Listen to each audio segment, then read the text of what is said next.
earth signs, Taurus, Virgo, Capricorn, ascendant, sun, moon, Venus, rising, and those cross-watching, welcome to your tarot love messages.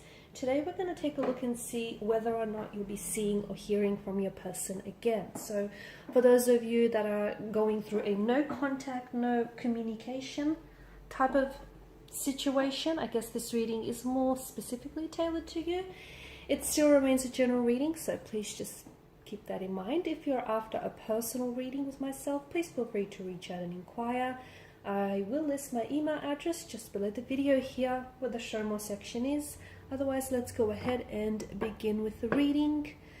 So will you be seeing or hearing from your person again?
Okay, so there's definitely a period of disconnection and stagnation in your energies here, okay? I feel like there is someone who's very guarded, who has their walls up, who's got their guard up. And look, maybe this is someone who has been hurt before, and as a result, this person is really scared to open up, and someone who's scared to be vulnerable.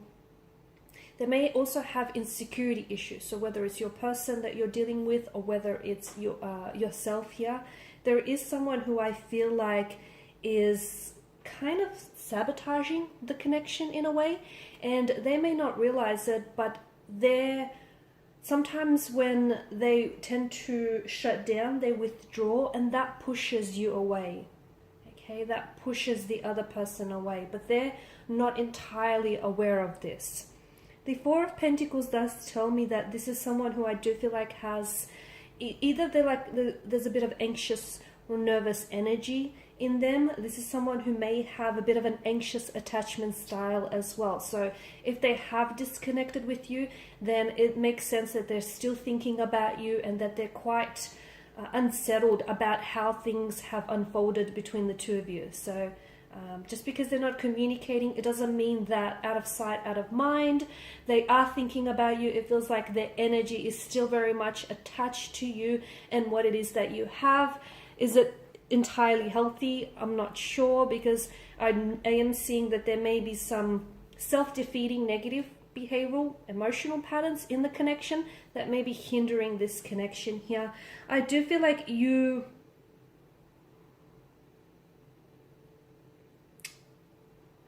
for some of you, I do feel like this is someone who may have ghosted you, okay? You may be dealing with someone who has an anxious attachment style but has ghosted you, and that is fueled by their insecurities, and it's that self-sabotaging that I'm seeing in this connection. For others of you, I feel like some of you, I don't know that you will be hearing from this person again, because it feels like this person is... things have ended for the both of you, okay? And it feels like this person here is undergoing a period of growth, of transformation. It's this, they're transitioning into a new chapter, and unfortunately that new chapter doesn't involve you, or it doesn't involve them in your life. It just feels like you're going two very separate ways here.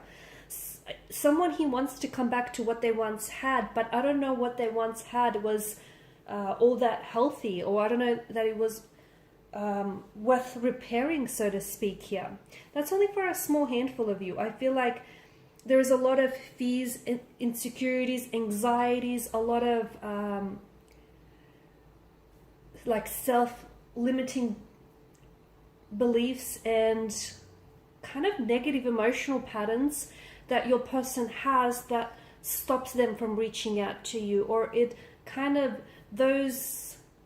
all of those things that I mentioned is what dictates their actions. So this is why they pull away, because they're scared to express themselves, they're scared to be vulnerable, they're scared of emotional intimacy. Okay, if this is someone who's ghosted you, then this person was scared of having this uncomfortable and awkward conversation in which they'll be made to appear as the bad guy. So they thought just by completely pulling away, they didn't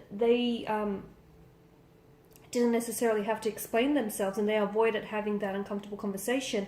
But they also kind of didn't end things entirely with you, from what I can see, and that was all a part of the plan. So if you are listening to this and your person has just kind of disappeared and just like vanished, or they pulled away abruptly, then I feel like, yeah, things may have ended between the two of you, but in their mind, it was a strategic move, and it was one in which they may not have been ready for a relationship, or they may not have been interested in pursuing anything with you at that point in time, but they thought maybe later down the track, because the Knight of Wands does exude a bit of a player energy, maybe later down the track, they thought that, they'd leave the door just slightly open, slightly ajar, to possibly revisit things if it suits them. So for some of you, it is likely, and that's the thing, a lot of the time when people do ghost, they do that because it's like there's no sense of finality to that kind of behavior or to that kind of episode, and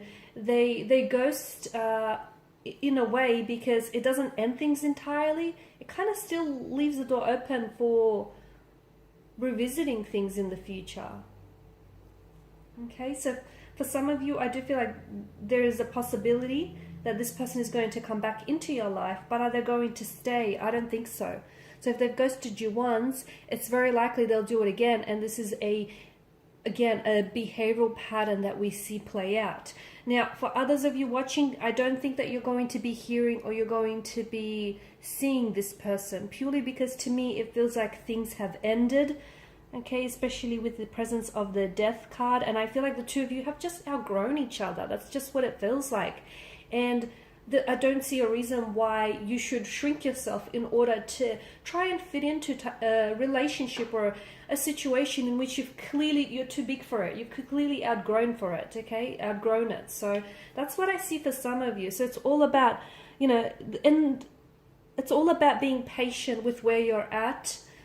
Okay, being just patient with the whole healing process, with the whole understanding, making peace with something. Because look, you've got the sun that, it's appeared twice here. And the sun, of course, is a luminance here. So there may have been certain dark aspects or shadows about this connection which weren't entirely healthy. And maybe, there was just so much excitement in the beginning that you tend to have glossed over some red flags. So really try and think back on, okay, why was the connection good, but also what didn't work about the connection, okay? Because there's a reason why you guys stopped talking, or why you guys ended things. So really try and think on and gather your thoughts and your feelings in this regard. And I feel like really try and see things from a different perspective, and not the perspective in which you want to see things, but try and understand why things have resulted the way that they have. The Nine of Wands is a very overwhelmed and a wounded type of energy here. It's a very guarded energy as well. It's suspicious. Some of you had your suspicions about this person and their behavior. They may have betrayed your trust. They may have given you a reason to even be suspicious. Okay, so definitely a presence of deception with the Seven of Swords.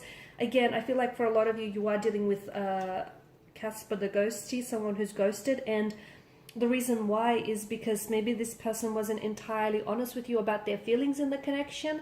Maybe this person, as I've mentioned, they have sort of decided to pull away, but not entirely end things, because just in case in the future they ever do decide to want to come back, they're just going to reappear in your life, and they're going to sort of act like nothing's happened. So that's what I'm picking up with this energy, a sort of like a deceptive, a sort of like a tricky, sneaky kind of energy here. Your person also, I feel like, wanted to try and the reason for their silence, or the reason why this person has pulled away, is because I feel like they're trying to, it's like they're trying to hope that, it's like they're wanting for like the passing of time to try and dissolve a situation, instead of wanting to resolve it and be honest with you about what had happened here between you and this person, or with this situation. They're hoping that by not communicating and by giving this connection and this situation time and space, it's going to dissolve the issues, but it won't. In fact, if anything, is going to pile up on the issue. So they really should be I guess more aware of that. I am seeing a forgiveness. Some of you are wanting an apology from this person, or expecting an apology from this person. Some of you are owed an apology, rightfully so. So if this person does come back into your life, for some of you watching, I do feel like it's likely to happen. They're going to act as if they never did any wrong, or they're going to act as if they've never done anything wrong, or they're going to act as if like it's normal when it's not, okay? It's going to be a little bit awkward, to be honest with you. Hold them accountable, okay? Make sure you hold them accountable. Make sure that you hold yourself accountable as well for the role that you played and the role that they played in this as well. Be careful, because I feel like when they do come back, I still see a bit of a pattern that they're clinging onto, okay? And I still see that there is a bit of a deception to this situation. So are you the one who's deceiving yourself? Are you the one who's constantly making excuses for this person and their behavior? Or is it that your person is being emotionally manipulative? Is it that your person is telling you a truth, a version of the truth, when truth doesn't have any versions? Is it that, they're telling you what you want to hear instead of what you truly need to hear? So be careful, because there is, and it's mental deception. It's someone who's very good with playing games, head games. It's someone who's very good with weaving a story with their words. They're natural wordsmiths here. So be very careful in that regard. So yeah, you will hear from them, but it just may not be that fairy tale that you want. And for others of you, I do feel like this is the ending, and this period of disconnection and separation is really trying to teach you something here. Alright guys, and these are your messages. Thank you as always for watching and listening. Please show your support by liking, sharing, subscribing. For those of you interested in a personal reading, feel free to connect. Otherwise, bye for now.